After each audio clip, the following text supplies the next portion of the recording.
National Rice Awareness Month ng Bayan ng Igbaras, mga ka-Asens. No?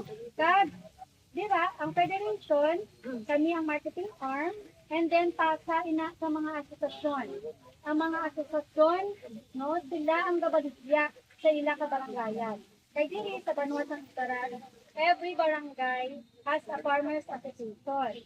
So dira, no, pati sa asosasyon nila ginabaligya sa pumuluyo sa barangay nga ang maka-avail sila sa naming ang kalidad sa aton nga bukas kag dako gid ini nga bulik, no, especially sa aton mga local rice farmers kay may katuan sila nga kung diin makabaligya sila sang medyo mahal nga palay. Kag diri naman together with the P4MP ang among president among si Sir Eduardo Tercico, no, gahandom kami pagid, no, nga subong gina secretary na namon ang P4MP kay kung magsulubra ng produkto like diri sa Igbaras, kung magsobra na ang production namon sang black rice, sang red rice naton, no, the P4MP is one of our marketing arm together with our AMAD also na mapagwa na naton sa agwa sang province of Iloilo ang aton nga produkto. Dira naton namalhan nga upod naton ang sa rice industry. Kung ari iyatan sa gobyerno pagpungan sa mga mangunguma ang marketing kag production sang aton bugas, makita naton nga hindi na naton mahagan-hagan na naton mapanubo na naton ang importation, no, isakdagon gid naton ang aton nga local rice kag aton mga local farmers. Gani ang amon diri sa Igbaras Federation together with the Municipal Agriculture Office naton together with the local government unit, no, kabaskudon pagid naton ang produksyon sa aton nga rice kaya mo gid niya ang aton nga kabuhi bilang Pinoy, no.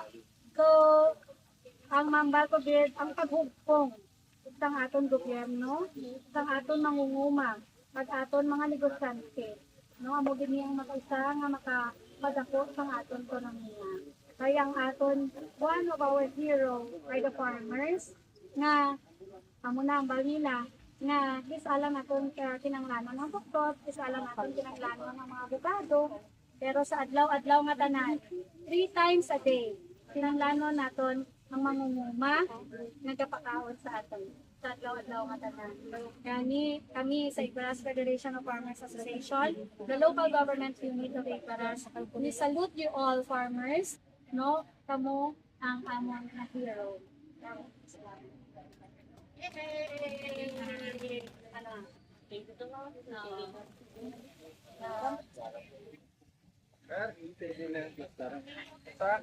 Ayun lang.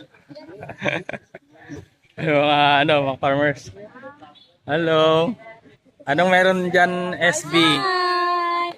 We welcome you all to our rice booth para po sa Rice Awareness Month natin.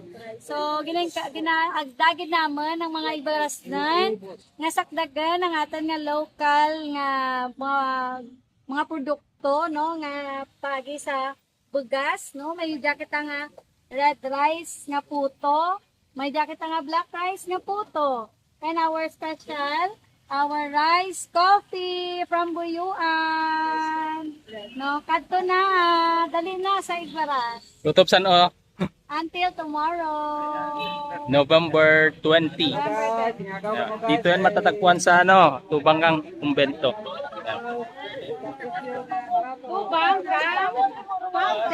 Ang fountain. Yan po, ang daming pagkain mga kasas. Yan, mga kasimanwasang Igbaras. Yan, mga gwapa na Alupig. Ayan, tangkilikin po natin yung sariling atin mga kaigbaras. Ayan nga, may mga bigas dyan. National Rice Awareness Month, ABKP. Ayan po yung mga bigas, 44 per kilo. Rice, black rice na rin, 55 per kilo dito. Palay, red rice po ito. Bali sa red rice, ayan. Binhi, pang binhi po ito. Ayan, mga taga Igbaras, First District, Sang Iloilo.